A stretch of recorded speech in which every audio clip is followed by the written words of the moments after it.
Hi, this video will be going over section 2 of the training manual, which is accessing projects in the Emphasis system. Once you access the system, it's going to ask you for your username and your password. And once you input that information, you will click login. Once you log into the system, this will be your landing page for once you access the system. Your landing page will give you here the number of projects that is listed in the system for your particular management company. It's also going to give you information regarding your annual owner certification submission status. At the moment for the 2020 AOCs, if your if it's showing that you have a red circle and basically saying that you have not submitted your AOC, please disregard that because the system wasn't, this particular function wasn't available at the time of your 2020 AOC submission. Your AOC submission was actually done through JotForm and not through the Emphasis system. So again, please disregard any information related to your AOC submission status for 2020. There are actually 5 options that you can use to access your properties from the system. The first 4 options that I will go over are going to give you the exact same screen, and that would be any of the options listed here. The option that I will go over you later would be here, will give you a totally different screen. So the first option would be here where it says projects. If you click on projects, it's going to give you a list of all the properties that are listed in the system for your management company. It's going to give you the project ID number. It's going to give you your project name, which is going to include the address, the city, the county, and the zip code. It's going to give you also your annual owner certification for whichever year that you access the system for. But for 2020, please disregard any information regarding your AOC, especially if it says not submitted under status. So eventually, once you start using the AOC certification function in the system, it will give you your actual status of that particular AOC and the last time you submitted an AOC for this property. It's also going to give you the number of buildings for the property, for each one of the properties. If I go back, your other option would be here where it says View All. Once you click on View All, it's going to give you the exact same screen from the previous option with the same information. You also have an option here that says Projects. If you click on Projects, it's going to give you the same screen with the same information from the previous options. The other option is listed here, where you can input the Georgia ID number along with the dash, or you can input your project name and click search. If you decide to input your project name, you can either input the entire name of the property, or you could just choose a word or two from the property and then click search. If you decide to just choose a word or two from the project and click search, it's going to give you a list of all the properties that have whichever word you input into the project name field. So for instance, for OPM Apartments, if I input OPM into the project name field and then click search, it's going to give me a list of all the properties that has the word OPM in it. If I use the project ID number, which is the actual Georgia ID number, I'm going to input the ID number and make sure you input the dash. And when I click search, I'm going to get the exact same screen that I received from the other options. Another option is listed here where it says recently viewed projects. Here you will get a list of all the projects that you accessed during your last log into the system. If your project is listed here, you can use this option to access the property. Or if it's not listed here, you will have to use one of the four options that I went over at the top. So if I choose OPM Apartments, it's going to give me a totally different screen that I received previously. Here you see there is a car. You can use this for mapping to another destination.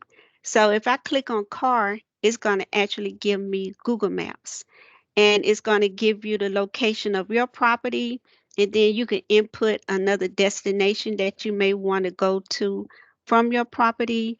So if you ever want to map out a destination from your property to another property or to another location, you can use this Google Maps that's listed in the system for you. Also here, you will see a green box that says electronic documents.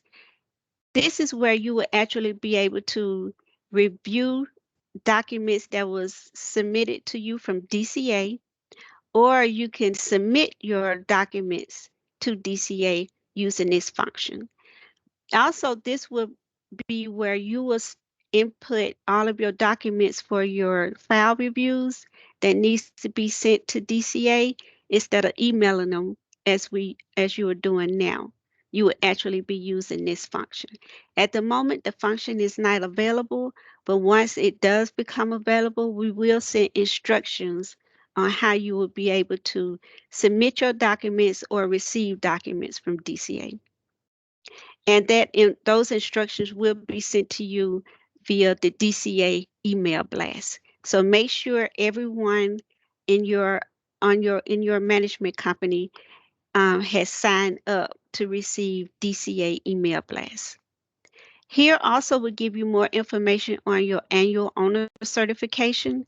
As is shown here for 2020, it's stating that I have not submitted in my 2020 AOC. Please disregard this information regarding anything regarding your AOCs because we weren't using the system for any AOCs for 2020. You were actually using JotForm. But once this becomes available, we will let you know when you need to start using the system for your AOCs. But right now, if you submitted them and it's saying not submitted, please disregard that. Also, you do not want to submit your AOCs at the moment to DCA until further instructions. Here you will see the number of buildings that's listed for the property that you access. And for this particular property, it says there are 7 buildings. So those are the different options you will use to access your property. Now I'm going to go over how you will actually access your buildings and units from your property. I'm going to stay here with this particular screen and access my building, either clicking view in the blue box here, or I'm going to click here where it says buildings with the number of buildings next to it. So I'm just actually going to click on view. And once I click on view, it's going to give me the list of all the buildings for the property that I have accessed. It's going to give me the building number in this column, the placed in service date, the last report period, the current reporting period. If you access the system for the first time, you shouldn't have any dates listed on the current reporting period because you're actually going to input your reporting period once you start using the system. Here it's going to give you the IRS compliance status, home compliance status, and agency compliance status. Basically, what that is once you submit your tenant data to DCA, our system would do a testing. It's going to do an IRS compliance test, a home compliance test if it is a home property, and it's going to do an agency compliance test. It's going to let you know whether or not your testing or whether or not your building is in compliance after the testing or whether it's non-compliant after the testing. Here you're going to get it's going to give you your tenant research status and your last submission date, which is the last time you submitted your tenant data to DCA. Here's going to give you the number of units for each building listed for that particular property. So once you're here in the building screen, which is listed here is the building screen, you can go to the unit screen from the building screen. There's two ways to access your units once you're in the buildings. You could click here where it says proceed to units, or you can click on the number of units listed here under this column. One thing you want to keep in mind, whether you're in the project screen, the building screen, or the unit screen, that if you try to access any of the functions here or do click on any of the buttons here, you will first have to either, if you're in the project screen, you have to click the project that you're wanting to get the information for listed here. In the building screen, you would have to click the building first, or in the unit screen, you would have to choose your unit first. So before you can choose any of these buttons here, you're going to have to make a choice below, or you'll get a warning message. So to proceed to my units, if I just click proceed units, you see here it's giving me a message that I must first select the building to continue. So I'm going to select my building first, which is going to be building 3, and then proceed to units. Once I'm in the unit screen, you're going to have, it's going to give you a list of all the units for the building that you selected. So for building 3, it's showing that I have 3 units for that particular building. It's going to give me the unit ID number, which is the unit number, the number of bedrooms for each unit, the square footage for each unit, the status of the unit, whether or not it's occupied by a tenant or is it a vacant unit. It's going to give me the head of household name, their last 4 digits of the social security number, whether or not I have ready the unit for submission, the last certification date that's listed in the system that was the last certification that was input into the system is going to give you that last certification date, whether it was a move-in, a recertification, a transfer, or a move-out certification. Also, it's going to give you your recertification due date, and it's going to be according to your last recert.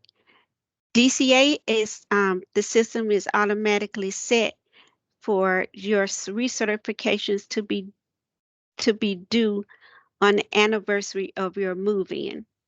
If you need to have that changed to the anniversary of your recert, please send an email to the emphasis email address that's listed in the training manual, and we will reset that for you.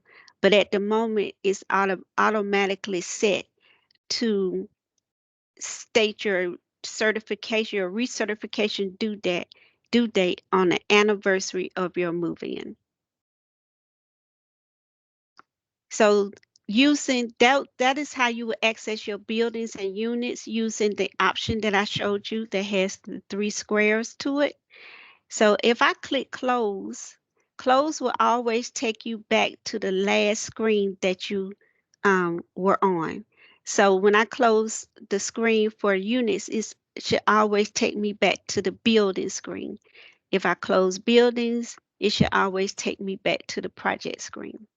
So if I want to get start over again, or if I'm needing to start with another unit or access another unit, I would actually go here on this house icon and click on the house. And what's that going to do is take you back to your landing page. And from here, you can access another property and basically start over again. So I'm going to actually use one of the options here to access my property so I can show you how you will actually access your buildings and units using the different screen. So if I click on view all, you see I get a different screen that I did previously in my previous option. And from here, I will actually proceed to my building by clicking here where it says proceed to buildings. And remember, I stated anytime you want to use the buttons at the top, you must always make a choice at the bottom first. So if I just go straight to proceed to buildings without choosing any one of the buildings, I'm sorry, without choosing any other properties, I'm going to get a warning sign, a warning message. Another way you can choose your building is just click on the number of buildings. So I'm going to click proceed to buildings. Again, I forgot to choose the project first, and it's asking me to please select a project to continue. I'm going to click OK and then proceed, click the property, proceed to buildings, and I will get the same building screen that I received in my other option, and it's going to give me the exact same information. And then also from here to proceed to units, you either choose the building first, then click proceed to units, or you could just click on the number of units and it would take you to the unit screen. So that ends how you will actually access your buildings, units, and properties. But if you notice that when you actually access your property, you're missing a building and or a unit, please send an email to us at the emphasis email address listed in the training manual and give us the building, the missing building and unit information.